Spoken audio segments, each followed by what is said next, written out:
दूध ज़्यादा पिएंगे तो डायग्नोस्टिक कंपनी, हमारी हेल्थ अच्छी होगी, फिर डायग्नोस्टिक कंपनीज का क्या होगा, ये बताएंगे वेद गोयल सर। दिखाइए स्क्रीन पे वेद सर को, डॉक्टर लाल पैथलैब्स के ग्रुप सीएफओ।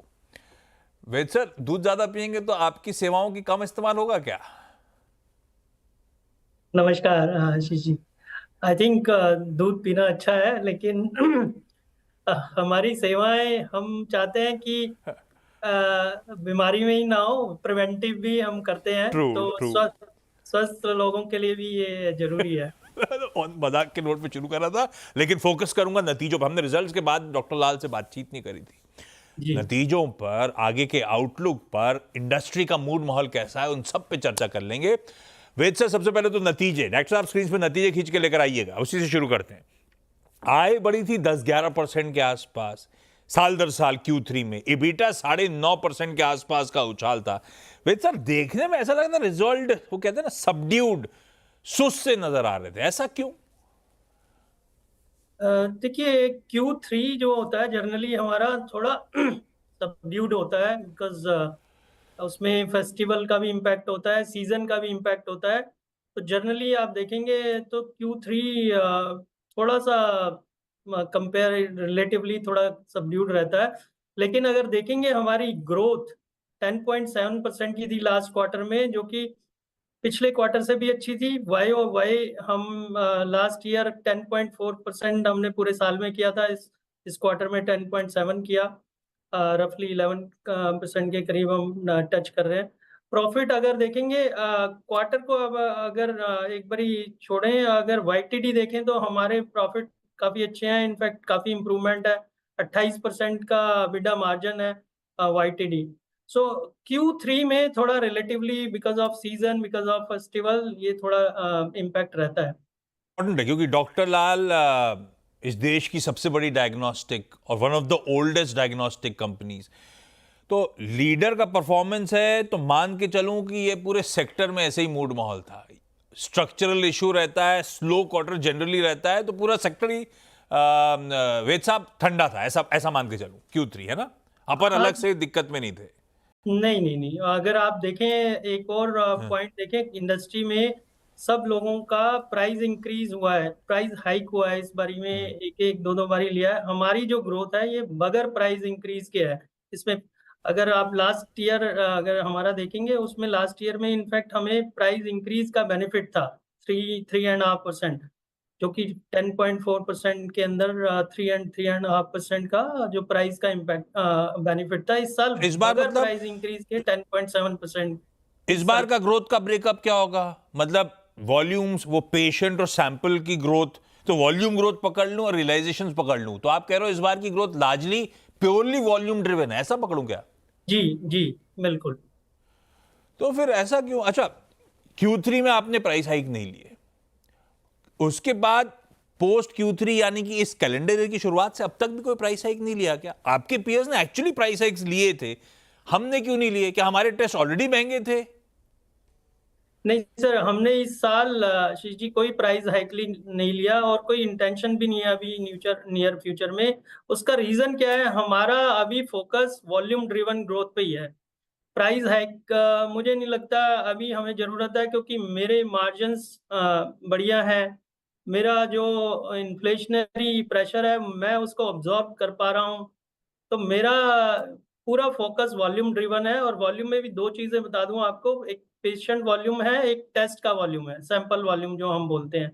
तो अगर हम उन दोनों का मिक्स देखेंगे तो हमारी जो ग्रोथ है ये लार्जली टेस्ट मिक्स और वॉल्यूम ड्रिवन ही रही है।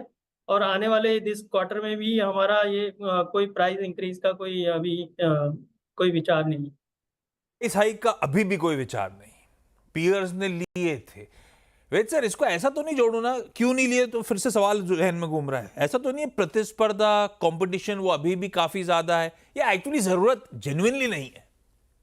नहीं, देखिए, इसका मतलब ये नहीं है कि हम नहीं ले सकते, हम भी ले सकते हैं प्राइस इंक्रीज, बट हम लेना नहीं चाहते, क्योंकि हमारा जो कंपटीशन है, या जो हाँ। आप कह लीजिए अभी जो प्राइसिंग है, वो हमें लगता है कि उसकी जरूरत नहीं है। बाकी सब ले रहे हैं, उनके प्राइस हो सकता है हमसे ज्यादा है या हमारे इक्वल है, बट अभी हमें जरूरत नहीं है लेने की, ऐसा मुझे लगता है। सर, कॉम्पिटिटिव लैंडस्केप है कैसा? प्रतिस्पर्धा तो हमेशा रहेगी। देखिए बीच में गड़बड़ ये हो गई थी कि काफी परेशान करने लगी थी, मतलब वो प्राइस कट्स वो सब, फिर खबरें आई कि वो मॉडरेट पड़ रही है। साथ में अपडेट्स आई कि अनऑर्गेनाइज सेक्टर में रिपोर्ट्स आई कि नए लैब वैब के एडिशंस भी थोड़े से कमजोर पड़ रहे हैं, कम पड़ रहे हैं। चल क्या रहा है, ताजा हालचाल है क्या, लैंडस्केप है कैसा सर? सी देखिए, अगर लास्ट एक साल में देखें, कंपटीशन इससे पहले काफी, आपने सही बोला, काफी ज्यादा था। और ज्यादा कंपटीशन तो इस इंडस्ट्री में हमेशा से ही है।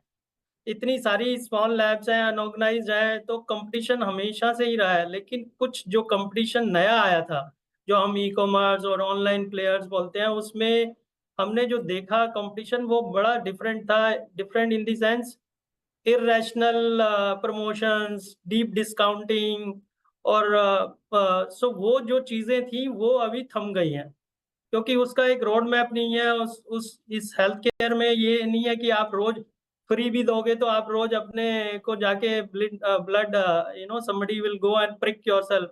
तो ऐसा ऐसा नहीं है कि आप फ्री भी मिल रहा है तो आप रोज रोज ब्लड टेस्ट कराओगे। तो वो health care is very different, कि जहाँ पे आप डीप डिस्काउंटिंग करते हैं या इरेशनल प्रमोशनल एक्टिविटीज करते हैं।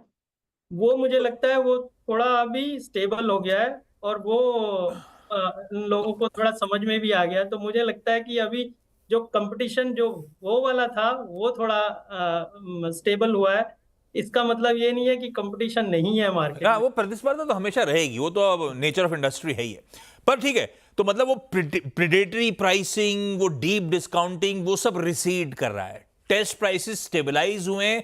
Wait sir, at least for the time being ये कह सकता हूं वर्स्ट इज बिहाइंड अस, है ना इस केस में? अभी तो ऐसा लगता है, यस। हाँ। अच्छा, एक रीसेंट न्यूज पे आया था वॉलेंट्री लिक्विडेशन का आपकी Holi own subsidiary suburban diagnostics का। ये बेसिकली मतलब ये हुआ कि उसका जो पूरा धंधा था वो अब डॉक्टर लाल पैथ लैब्स में अमेलगमेट हो चुका है, वो प्रक्रिया पूरी हो चुकी है, अब सबर्बन एक शैली कंपनी रह चुकी है, उसे लिक्विडेट कर दो, यही मतलब हुआ ना? जी, आप देखिए कि अभी हमें सबर्बन को लिए हुए ऑलमोस्ट 3 इयर्स से ज़्यादा ही हो गए हैं। तो हमारा जो सारा बैकएंड और लार्जली फ्रंट एंड ऑपरेशंस जो इंटीग्रेट हो चुका है। तो जो बिजनेस की सिनर्जीज थी वो हमने कैप्चर कर ली हैं। अब जो सबर्बन की एक लीगल एंटिटी थी, ये प्रक्रिया खाली लीगल एंटिटी को मर्ज करने की है। बाकी बिजनेस जो चल रहा था वो एज इट इज है। जो सिनर्जीज इसको अमलगमेट करने के बाद आएंगी, वो इसके ओवर एंड अबव होंगी, क्योंकि जो लीगल एंटिटी की कंप्लायंस कॉस्ट होती हैं या उनकी सपोर्ट फंक्शंस होते हैं, उनकी फिर आपको जरूरत नहीं होती। ओके, सबर्बन तो डन एंड डस्टेड।